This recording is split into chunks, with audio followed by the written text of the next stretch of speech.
Merci d'être avec nous sur les antennes de la télévision nationale. Au sommaire de ce journal, la cérémonie de signature d'un accord de mutualisation, de gestion, d'exploitation et de maintenance de la route minière dite d'Apilon Line entre le gouvernement et 6 sociétés minières. C'est le ministre des Mines et de la Géologie qui a présidé cet événement de haute portée. La lutte contre le paludisme, le combat s'intensifie à travers le pays. Des agents communautaires sont formés aux techniques de lutte contre cette maladie, notamment la pulvérisation intradomiciliaire. Objectif, renforcer la protection des communautés. Nous irons à Barcelone, c'est en Espagne où se tient le sommet mondial sur la culture. La Guinée est présente à ce rendez-vous international où les valeurs culturelles de notre pays ont été largement exposées. C'est tout pour le sommaire. Bonsoir à tous et vous êtes les bienvenus. À la une de l'actualité ce soir, à marge de l'Assemblée générale des Nations unies, la délégation guinéenne a eu un entretien de haut niveau avec le secrétaire général de l'ONU, Antonio Guterres. Il a été question pour l'émissaire du chef de l'État de transmettre les remerciements du gouvernement guinéen pour la nomination de notre compatriote, Dr Diéné Keïta, au poste de directrice exécutive du Fonds des Nations unies pour la population. Le général Amara Camara a également réaffirmé la volonté du président de la République à renforcer et à diversifier les relations de coopération multilatérale entre la Guinée et les Nations unies. Oumar Baj. Après ces rencontres avec de hautes personnalités d'institutions financières internationales, ainsi que d'organisations régionales et sous-régionales, la délégation guinéenne conduite par le ministre secrétaire général de la présidence, le général Amara Camara, a été reçu au siège des Nations unies à New York par le secrétaire général, son Excellence Antonio Guterres. Cette rencontre de haut niveau a été mise à profit par l'émissaire du chef de l'État pour exprimer la gratitude de la République de Guinée suite à la nomination de notre compatriote Dr Diéné Keïta en qualité de directrice exécutive du Fonds des Nations unies pour la population. Le général Amara Camara a ensuite réaffirmé avec force la volonté du président de la République, son Excellence le général Mamadi Doumbouya, de diversifier et de consolider les relations de coopération multilatérale entre la Guinée et l'institution onusienne.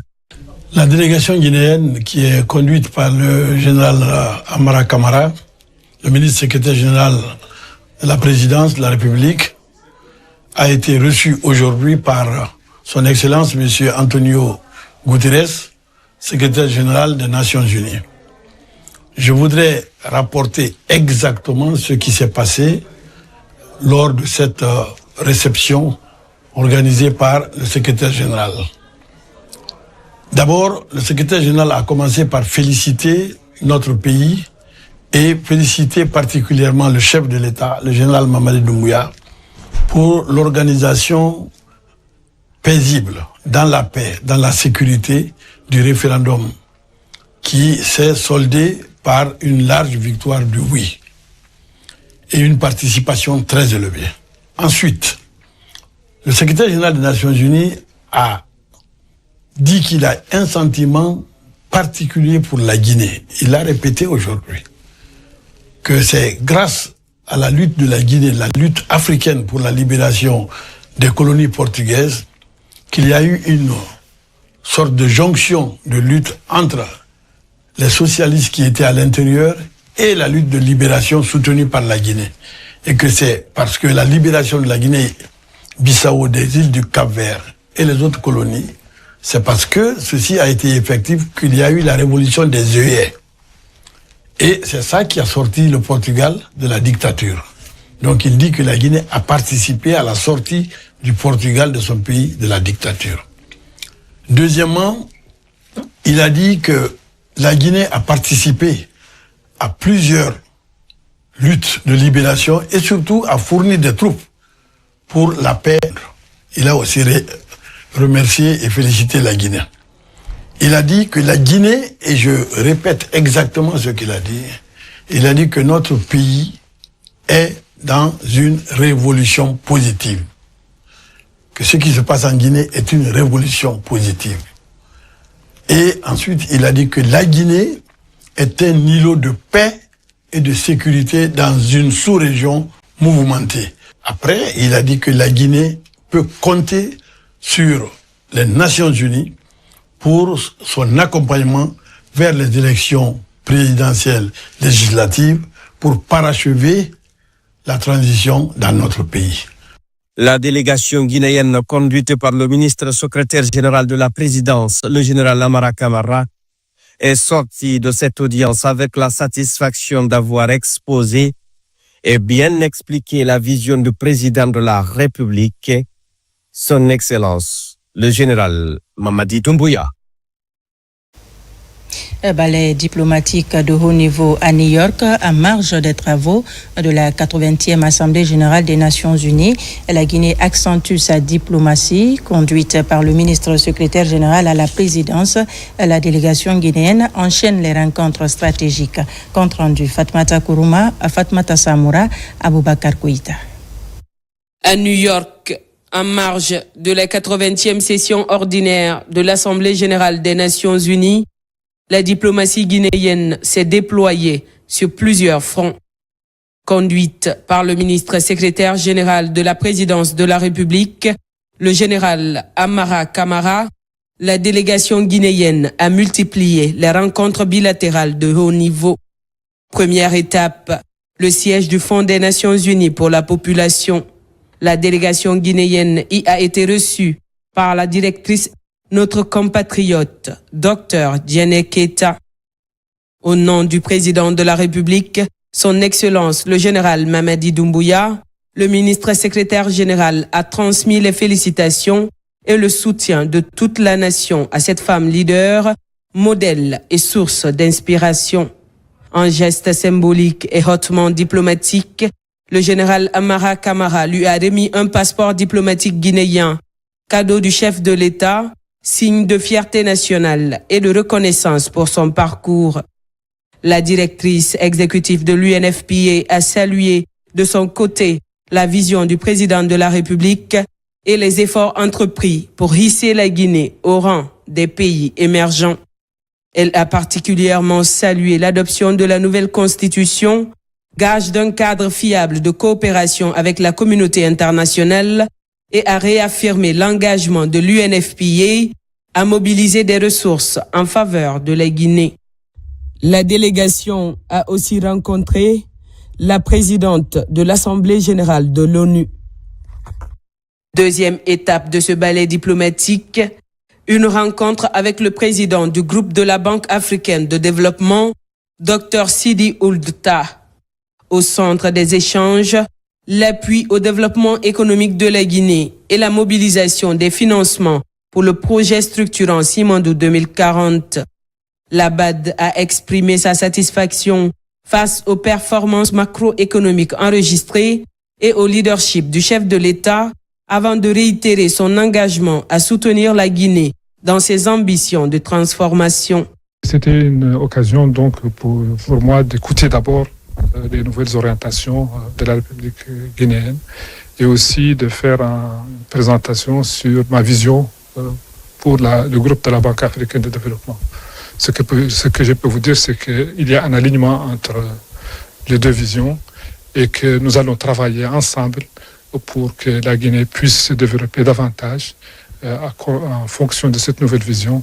Et le groupe de la Banque africaine de développement apportera tout son appui pour le développement de la République de Guinée. Face à ses partenaires, le général Amara Camara a une nouvelle fois porté la voix du président Mamadi Doumbouya. Il a exprimé gratitude et reconnaissance aux partenaires financiers, tout en rassurant quant à la volonté ferme des autorités guinéennes de travailler dans un esprit de partenariat gagnant-gagnant. Ainsi, à travers ces rencontres bilatérales de haut niveau, la Guinée confirme sa place sur la scène internationale et traduit par des actes concrets la vision du chef de l'État, hisser notre pays au concert des nations émergentes. Au même moment, la coalition nationale des organisations de la société civile guinéenne, CONASOC, poursuit ses activités en faveur de la bonne gouvernance. Récemment, cette plateforme a tenu son assemblée générale ici à Conakry. À l'issue des travaux de 2 jours, un nouveau bureau composé de plusieurs membres a été installé. De nouvelles tâches sont définies pour répondre aux exigences de la population guinéenne. Morlaï Souma, Aboubakar Diaby. À Conakry, les travaux de l'Assemblée générale de la coalition nationale des organisations de la société civile guinéenne, en abrégé CONASOG, viennent de prendre fin. Ces activités fédératrices des différentes couches socio-professionnelles du pays se sont accentuées sur l'installation du nouveau bureau de la coalition. Je pense que le combat que la société civile guinéenne mène depuis plus d'une vingtaine d'années doit continuer. Il faudrait que nous sachions tous qu'on doit dépolitiser le débat de la société civile parce que beaucoup de choses restent à faire pour la société civile. Le savoir-vivre, l'éducation civique dans notre pays. À peine installés dans leurs nouvelles fonctions, ces nouveaux leaders de la CONASOG réalisent déjà les défis imminents. Pour y arriver, ils comptent poursuivre le renforcement des capacités des acteurs à tous les niveaux. Je mesure pleinement l'honneur qui m'est fait, mais aussi le poids de ma mission qui m'est confiée.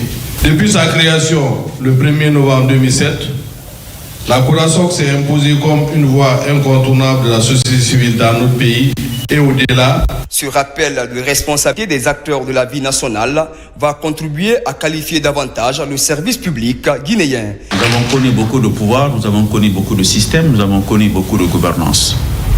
Mais responsabiliser la société civile à ce niveau-là, il fallait une autre génération, une autre manière de penser la politique. C'est un autre niveau de patriotisme qui a permis à ces soldats de l'armée guinéenne à placer leur confiance aux acteurs de la société civile. Cette assemblée générale s'est déroulée en 2 jours pour enrichir la feuille de route de la CONASOG. Je vous l'annonçais dans les titres, la Guinée avance vers la mutualisation des infrastructures routières minières.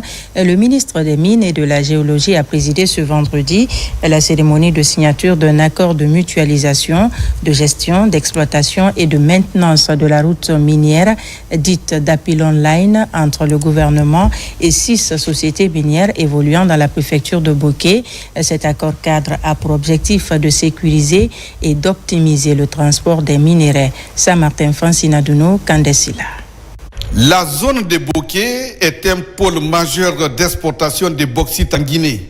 Plusieurs opérateurs y développent des ports, des routes et des infrastructures ferroviaires, les ports fluviaux et les terminaux miniers. La question de la mutualisation des infrastructures est régulièrement évoquée comme une réponse à la pression logistique et environnementale du secteur. Ce vendredi, le ministre des Mines et de la Géologie a présidé la cérémonie de signature d'un accord visant à mutualiser la gestion, l'exploitation et la maintenance de la route minière dite d'Apilon Line dans la préfecture de Boké sur 73 km reliant la préfecture de Télémélé à Boké.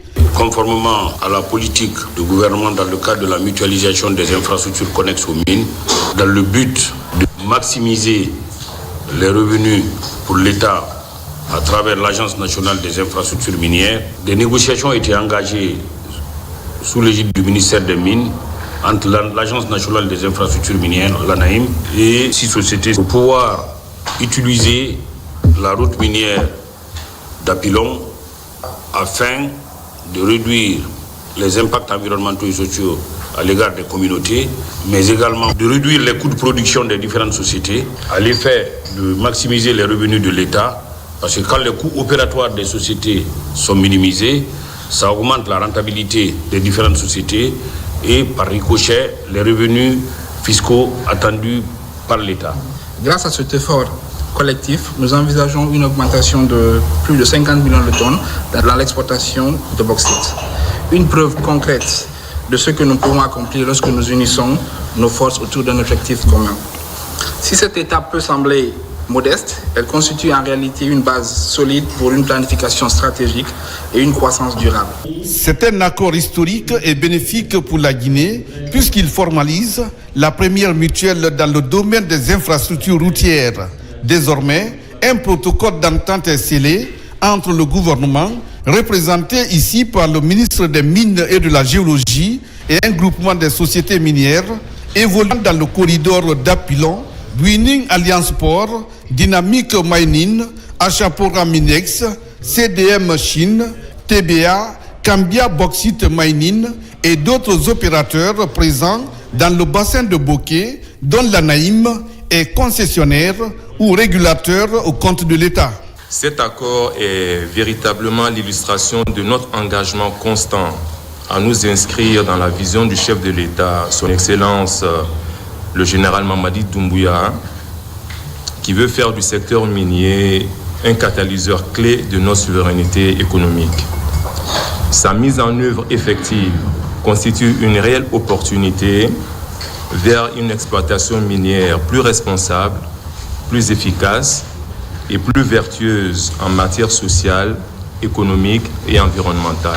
Imaginez que chaque société décidait de faire sa propre route. L'impact que cela aurait. Donc, comme le stipule le code minier, il fallait non seulement venir ensemble mutualiser cette route pour ne pas non seulement causer des dégradations environnementales, mais aussi pour consolider nos efforts ensemble pour qu'on puisse vraiment travailler, pouvoir exploiter, exporter notre minerai. Cet accord marque une étape importante vers une exploitation responsable et durable des infrastructures minières du pays. En mutualisant les efforts des sociétés minières, le gouvernement, à travers le ministère des Mines et de la Géologie, garantit la sécurité des populations et assure l'efficacité du transport des minerais tout en respectant les normes environnementales. Agriculture avec la formation de 18 entrepreneurs ruraux de la région de Boké en Corée du Sud pour bien cerner le modèle de réussite de ce pays dans le domaine agricole. C'est une initiative du Programme alimentaire mondial à travers son projet Village Fin Zéro. Après la formation, l'heure est à présent à la restitution des travaux. Younousa Tawel Kamara. Tout récemment, quelques acteurs du monde rural issus des groupements et coopératives de la région de Boké ont bénéficié d'une formation en Corée du Sud. Une initiative du Programme alimentaire mondial en vue de permettre à ces acteurs de développement rural d'acquérir des connaissances en gestion de projets agricoles pour mieux moderniser et valoriser leurs activités. C'est vraiment une opportunité pour tous les acteurs du projet Village Fin Zéro du PAM en Guinée qui intègre quelques principes du SEMA Ondon de la Corée. Les discussions jusque-là ont été vraiment actives et intéressantes, avec beaucoup de curiosité pour savoir vraiment quelles sont les similarités et quelles sont les leçons apprises qu'on peut tirer du SEMA Ondon de la Corée pour mieux améliorer notre projet en Guinée pour le développement communautaire. Renforcer les moyens d'existence et favoriser l'accès au marché des petites organisations paysannes pour une hausse de la productivité et la réduction des pertes post-récolte est le but visé par ce projet du Programme alimentaire mondial. Ce n'est pas simplement une restitution de formation, c'est un transfert de savoir et un pont entre les expériences réussies de la République du Corée et nos ambitions légitimes de transformation sociale et économique en Guinée.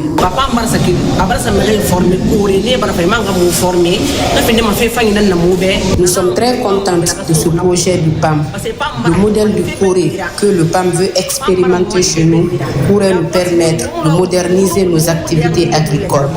Par cette initiative, le Programme alimentaire mondial, à travers son projet Village Fin Zéro, exprime sa volonté d'accompagner les entrepreneurs ruraux de la région de Boké afin de contribuer à l'autosuffisance alimentaire dans les communautés. Et puis les travaux de construction et de bitumage des voiries urbaines de Conakry sont de retour. Ce projet présidentiel se réalise dans le Grand Conakry pour 214 km dans les communes de Ratoma et Somfonia. Le groupe Guicopress BTP à 36 km. À date, l'entreprise se dit prête à achever les travaux en cette fin d'année. Reportage de Aboubakar Junior Kamara.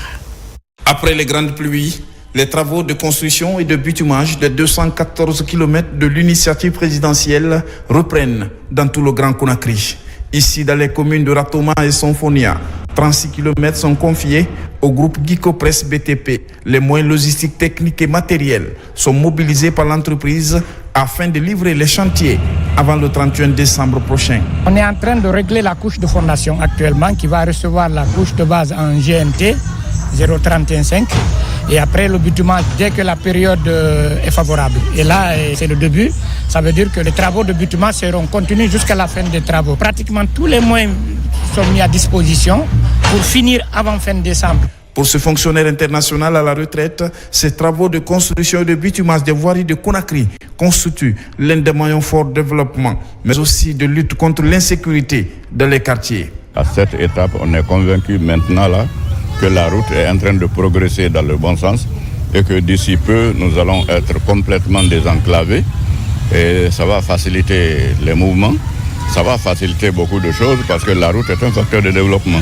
Un grand remerciement à l'autorité en place. Véritable outil de développement d'infrastructures, le groupe Gicopress BTP réitère son engagement à réaliser ces 36 km avec le respect des normes inscrites dans le cahier de charges. Plusieurs kilomètres sont déjà bitumés, notamment les 2x2 voies sous la haute tension à Symphoniagar, à Yataya ou encore à Simbayagar.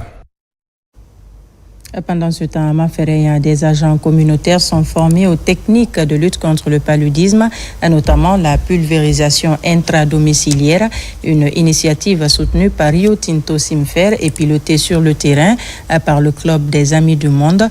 Objectif, renforcer la protection des communautés face à cette maladie endémique. Kadiatou Suleiman Keita. À Mafereya, dans la préfecture de Forêt-Garia, une initiative de Rio Tinto Simfer en collaboration avec l'ONG Club des Amis du Monde vient renforcer la lutte contre le paludisme. À travers une formation ciblée, des agents communautaires sont outillés pour mener efficacement des campagnes de pulvérisation intradomiciliaire dans les communautés de Madinagbe, Sunganya, Bambourou et Sengeleng dans la commune rurale de Mafereya. Au cours de cette formation, on les a enseignés par rapport d'abord au dosage du produit, c'est-à-dire l'insecticide qui est utilisé, qui est l'actidide 300 CS, qui est recommandé par l'OMS, et le port des épis, c'est-à-dire les équipements de protection individuelle, et quelques notions évidemment de paludisme, les signes, les symptômes, mais aussi les moyens de lutte contre le paludisme. En formant ces agents à la pulvérisation intradomiciliaire, Rio Tinto Simfer, en partenariat avec l'ONG Club des Amis du Monde, permettra à la communauté de devenir actrice de sa propre santé. C'est plus de 19 000 et quelques familles qui seront touchées par cette activité de pulvérisation intradomiciliaire pour la lutte contre le paludisme. Donc, cet atelier s'inscrit dans le cadre de la formation des agents communautaires qui ont été identifiés par les communautés impactées. Avec cette formation, Rio Tinto et le Club des Amis du Monde misent sur la prévention durable du paludisme à Forêt-Garia. Grâce à des agents désormais qualifiés et engagés, la communauté dispose de nouvelles armes pour combattre ce fléau. Toujours dans le domaine de la santé, Conakry bat au rythme de la science dentaire. Pendant 6 jours, l'université Gamal Abdel Nasser va accueillir le 7e congrès continental des étudiants en sciences dentaires. Les participants viennent d'une dizaine de pays pour débattre des innovations, prévention et solidarité estudiantine. Des précisions avec Mohamed Roa Kamara. Conakry, capitale des étudiants en sciences dentaires d'Afrique.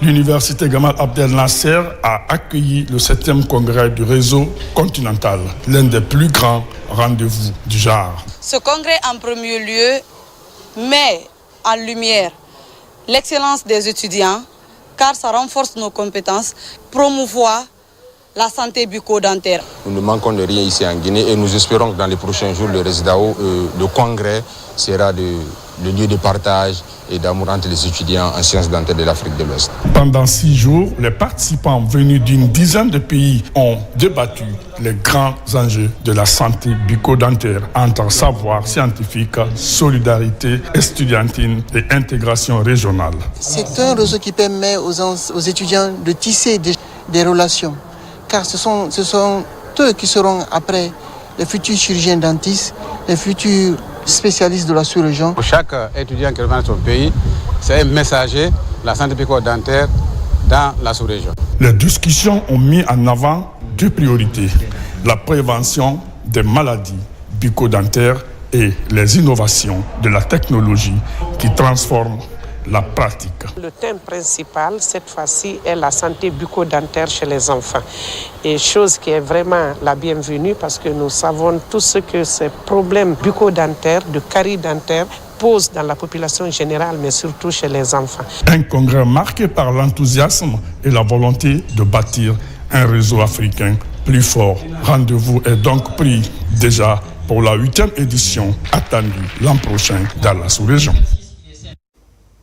On revient ce soir sur la célébration du 2 octobre. Toutes les couches sociales ont participé à la fête pour démontrer leur patriotisme. Au stade de Kolaya et à Dixine, le mouvement Rouge-Jaune-Vert a rassemblé du beau monde pour non seulement commémorer cette journée, mais surtout appeler les Guinéens à l'engagement citoyen pour le développement de la Guinée. Bakary Bamba Condé nous en dit plus. Le 2 octobre, le mouvement Rouge-Jaune-Vert a célébré avec éclat la fête de l'indépendance de la Guinée au stade de Kolaya et dans le quartier de Dixine. Des milliers de Guinéens se sont rassemblés pour marquer cette journée mémorable, témoignant d'un fort esprit patriotique et d'une unité inébranlable. Nous sommes en train de nous souvenir de tout ce qui s'est passé depuis 58 dans notre pays. Et de 58 à maintenant, notre pays est en train de faire une marche vers l'avant. Cette marche est un chemin que nous ne devons pas abandonner. Au stade de Kolaya et à Dixine, des discours des leaders du mouvement ont encouragé les jeunes à s'engager pour un avenir meilleur. Cette journée a été non seulement une célébration de l'indépendance, mais aussi une occasion de rassembler les populations autour des valeurs d'unité et de solidarité. Le 2 octobre 1958, ce n'est pas seulement un jour de l'indépendance, mais c'est un jour où la Guinée s'est engagée à libérer toute l'Afrique sous domination portugaise, hispanique ou française. Et ce pari, la Guinée l'a gagné. Ces moments de liesse populaire et de dialogue ont renforcé le lien entre les populations, ouvrant la voie à l'engagement citoyen pour le développement du pays après 67 ans de souveraineté nationale. S'inspirer du passé pour construire l'avenir ensemble, ce thème du 67e anniversaire de l'indépendance guinéenne a mobilisé toute la savane guinéenne pour célébrer la liberté. Partout dans les préfectures de la Haute-Guinée, les citoyens ont magnifié l'unité retrouvée afin de soutenir la souveraineté économique à l'endroit des pionniers de cette liberté, des messages de reconnaissance pour défendre l'intérêt général. Diamokaba est notre correspondant régional. À Kankan, la joie était au cœur de la célébration de l'indépendance. S'inspirer du passé pour construire l'avenir ensemble, le thème de 2025 a tout son sens dans les rues de Baté pour apprécier la souveraineté économique de la République de Guinée. Aujourd'hui, les orpailleurs de Kankan étaient dans les rues de Nabaya pour célébrer notre indépendance. Nous remercions le chef de l'État d'avoir soutenu notre corporation. À Sigiri, les habitants ont vu la fête en grand. Des notes de fanfare résonnent pour ranimer la flamme de la reconnaissance à l'égard des dévanciers. Ce dépôt de gerbes de fleurs illustre le nom retentissant et la souveraineté recouvrée de la République de Guinée. Aujourd'hui, les Guinéens sont fiers. Aujourd'hui, c'est une date historique. Le premier pays, la Guinée, qui a dit non à la métropole française, vraiment c'est une grande chose. Donc on ne fait que remercier M. le feu Ahmed Sékou Touré et son équipe. Même attractivité à Kouroussa. Ici aussi, la célébration de l'an 67 de l'indépendance a mobilisé toutes les couches sociales autour des valeurs communes, celle de l'unité nationale et le vivre ensemble pour honorer les dévanciers. Aux premières loges de cet événement incontournable, témoins de l'indépendance et autorités préfectorales pour célébrer la liberté. Ahmed Sékou Touré a donné l'indépendance à la Guinée. Aujourd'hui, c'était la souveraineté de la Guinée. Nous sommes en voie de développement aujourd'hui. C'est ce qui fait que le projet Simandou 2040 a été mis en place grâce à leadership d'un fils du terroir, d'un fils digne de la Guinée. Je vais nommer le président de la République, chef d'État, chef suprême des armées, le général d'armée Mamadi Doumbouya. Ouassolo était également dans la ferveur de la célébration de l'an 67 de l'indépendance guinéenne. La place des martyrs était prise d'assaut par les populations fortement mobilisées. L'un des moments forts, le dépôt des gerbes de fleurs au pied du monument des martyrs pour honorer la mémoire des pionniers de la liberté. Notre indépendance n'a pas été un cadeau. Elle a été conquise au prix du courage, du sacrifice et de la détermination de nos dévanciers, en particulier du président camarade Abel Sékou Touré, père à son âme. À Kéréouané, cet événement national ne laisse personne indifférent à Damaro. La sous-préfecture voisine du programme Simandou 2040 a manifesté son engagement pour apprécier la réussite de l'événement. Les pionniers de l'indépendance sont à l'honneur pour leurs sacrifices qui ont sauvé ce pays de la domination coloniale. À l'image des autres régions du pays, la célébration de l'an 67 de l'indépendance a été également profitable pour toute la savane guinéenne de se replonger dans les souvenirs du passé afin de construire le futur. À Monrovia, la capitale libérienne, après la célébration de la journée du 2 octobre, s'en est suivie la soirée de l'indépendance dans la salle City Hall de Monrovia, une soirée rehaussée de la présence des partenaires et des pays frères de la Guinée à travers des diplomates accrédités au Libéria et les ressortissants guinéens.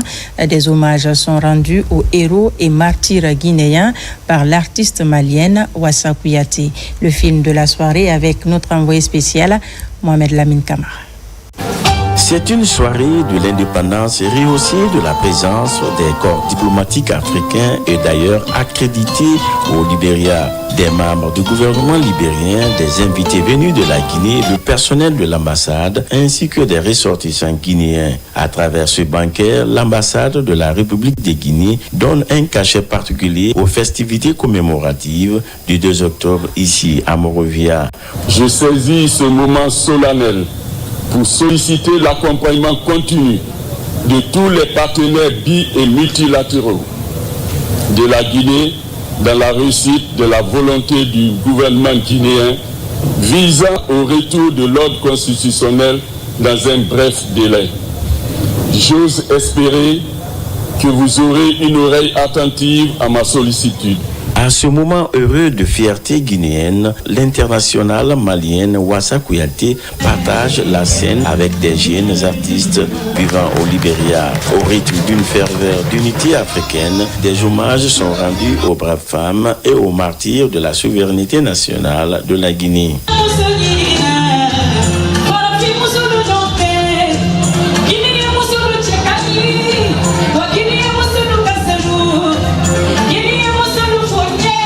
La célébration du 67e anniversaire de l'indépendance nationale ici au Libéria aura été une occasion pour l'ambassade et la communauté guinéenne de capitaliser ses acquis afin de se donner les mains pour contribuer de leur façon au développement socio-économique de la Guinée. À Kinshasa, l'ambassade de Guinée a vibré au rythme de la célébration du 67e anniversaire de l'indépendance nationale autour de l'ambassadeur Sékou Kamara, compatriote, ami de la Guinée et membre du corps diplomatique. Un moment de fierté et de partage placé cette année sous le signe de la souveraineté économique. Le point avec Makemed Onzo. À l'occasion du 67e anniversaire de l'indépendance de Guinée, l'ambassadeur Sékou Kamara s'est entouré de compatriotes et d'amis de la Guinée en RDC pour célébrer cette date historique. Une fête marquée par la fierté et la reconnaissance envers les pères fondateurs qui ont porté haut les idéaux d'une Guinée unie et prospère depuis 1958. Ces pères fondateurs de la Guinée indépendante, à qui je rends ici un vibrant hommage, l'ont voulu, l'ont obtenu, l'ont préféré, même dans la pauvreté, à la richesse dans l'esclavage. Contingence de l'histoire et orientation politique résolument tournée vers le panafricanisme. La République de Guinée s'est particulièrement illustrée par son appui au mouvement de libération nationale en Afrique. Cette année, la célébration s'est tenue sous le thème « S'inspirer du passé pour construire l'avenir, souveraineté économique ». Le diplomate guinéen a saisi l'occasion pour revenir sur les grands projets structurants en cours dans notre pays. Le programme Simandou repose sur 122 méga-projets, y compris le projet minier intégré Simandou et 36 réformes structurantes pour un investissement cumulé de plus de 200 milliards de dollars américains. Ce moment de partage a également été une opportunité pour l'ambassadeur Sékou Camara de renforcer les liens avec ses compatriotes et valoriser l'image de la Guinée. La présence de nombreux membres du corps diplomatique et de hauts cadres de la RDC a donné à cette célébration un éclat particulier. Du côté de Moscou, la communauté guinéenne s'est réunie en grand nombre aux côtés du corps diplomatique pour célébrer le 67e anniversaire de l'indépendance de notre pays. Une cérémonie placée sous la tutelle de l'ambassade de Guinée en Fédération de Russie. Compte rendu Makemed Onzo, Maïmouna Bella Diallo. C'est une fête riche en couleurs et en symboles pour commémorer le jour de l'accession de la Guinée à l'indépendance. L'événement a mobilisé presque tous les ambassadeurs accrédités en Fédération de Russie, ainsi que de nombreux compatriotes guinéens venus partager ce moment fort de mémoire et d'unité. La fête nationale n'est pas seulement une célébration de notre passé glorieux. Elle est aussi une projection vers l'avenir. Elle nous rappelle que la liberté conquise doit être constamment nourrie par le travail, l'unité, la solidarité et l'ouverture au monde.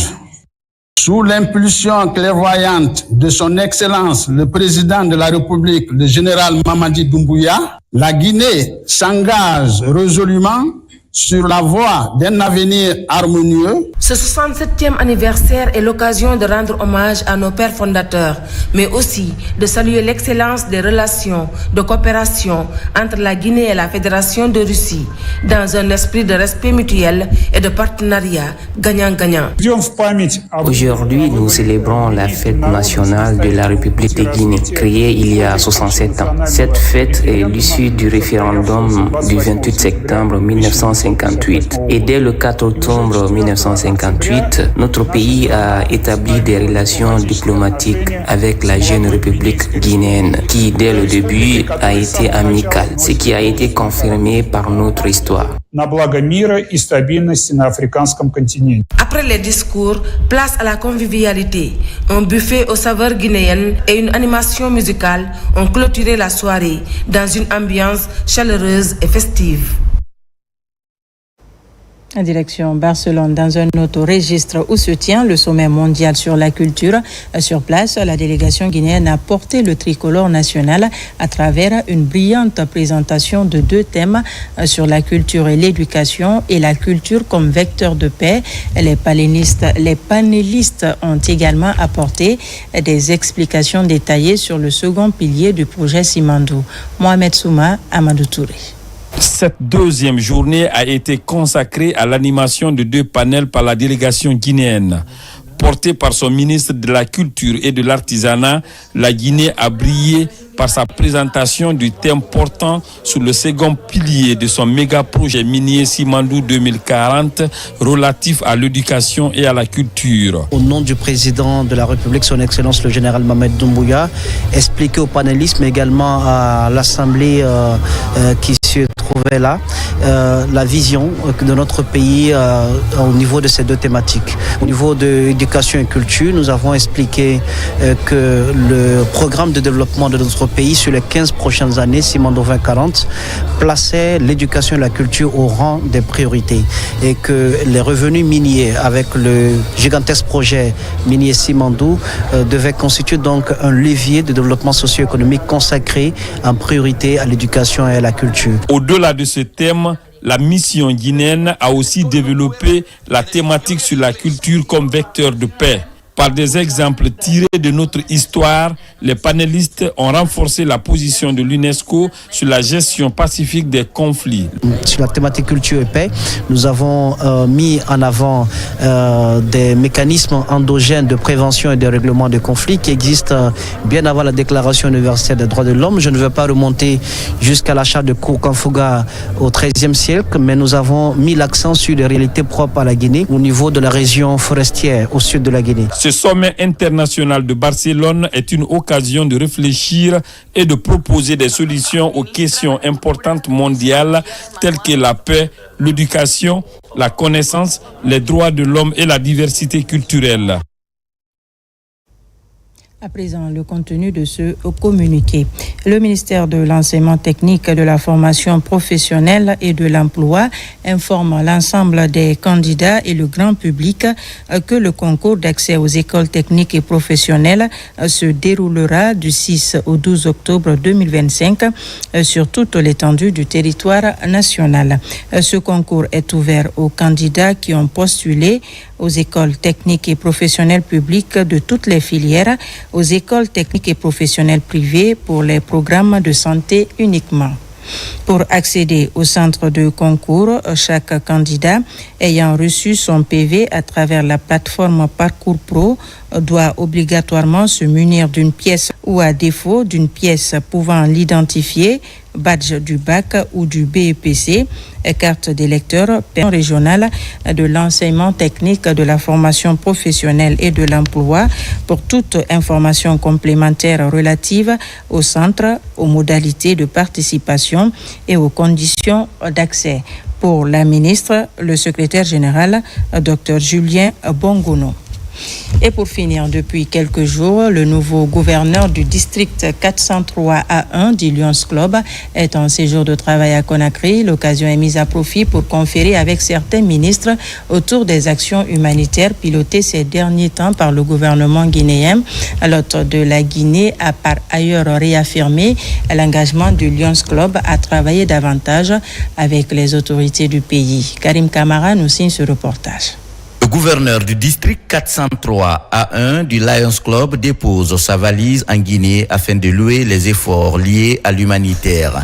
Première étape de sa visite, le gouvernorat de Conakry pour demander la clé de la ville. Ici, Dr Hassan Barajé offre à la gouverneure Mawasila son pin et son fanion. Nous sommes là ce matin pour leur réitérer notre engagement et leur remercier par rapport à toutes les actions et que ces différentes institutions sont en train de faire au profit de nos différentes communautés. Avec le même motif d'engagement, le gouverneur et sa suite rendent visite dans certains départements ministériels. D'abord au ministère de la promotion féminine, de l'enfance et des personnes vulnérables, puis chez la ministre du Commerce. Il était de mon devoir de pouvoir les recevoir aujourd'hui afin d'échanger sur leurs perspectives au niveau de la Guinée, mais aussi montrer tout notre engagement à les soutenir dans leurs différentes démarches. Le gouverneur est venu remercier les autorités pour tous les efforts et aussi leur engagement pour aider les personnes qui ont récemment été victimes à Manéa. Au cours de chaque entretien, le gouverneur du district 403A1 fait part du slogan de son mandat qui est « Ensemble, servons avec enthousiasme ». Nous venons en accompagnement de nos États, nous nous intégrons dans les politiques de développement socio-économique de nos États. Donc chaque fois que nous venons pour visiter les clubs, nous rendons visite aux autorités qui nous aident énormément dans notre parcours. Après cette série de visites, le gouverneur Hassan Barajé va rencontrer les 25 clubs de la Guinée qui œuvrent dans l'action humanitaire afin de signer avec eux des contrats d'objectifs. Voilà qui m'a fait à ce journal. Merci de nous avoir reçus chez vous. L'actualité se poursuit sur notre site le www.rtgguinée.info. Je vous dis à très vite pour d'autres informations de la Guinée, notre paradis, terre de richesse et d'innovation.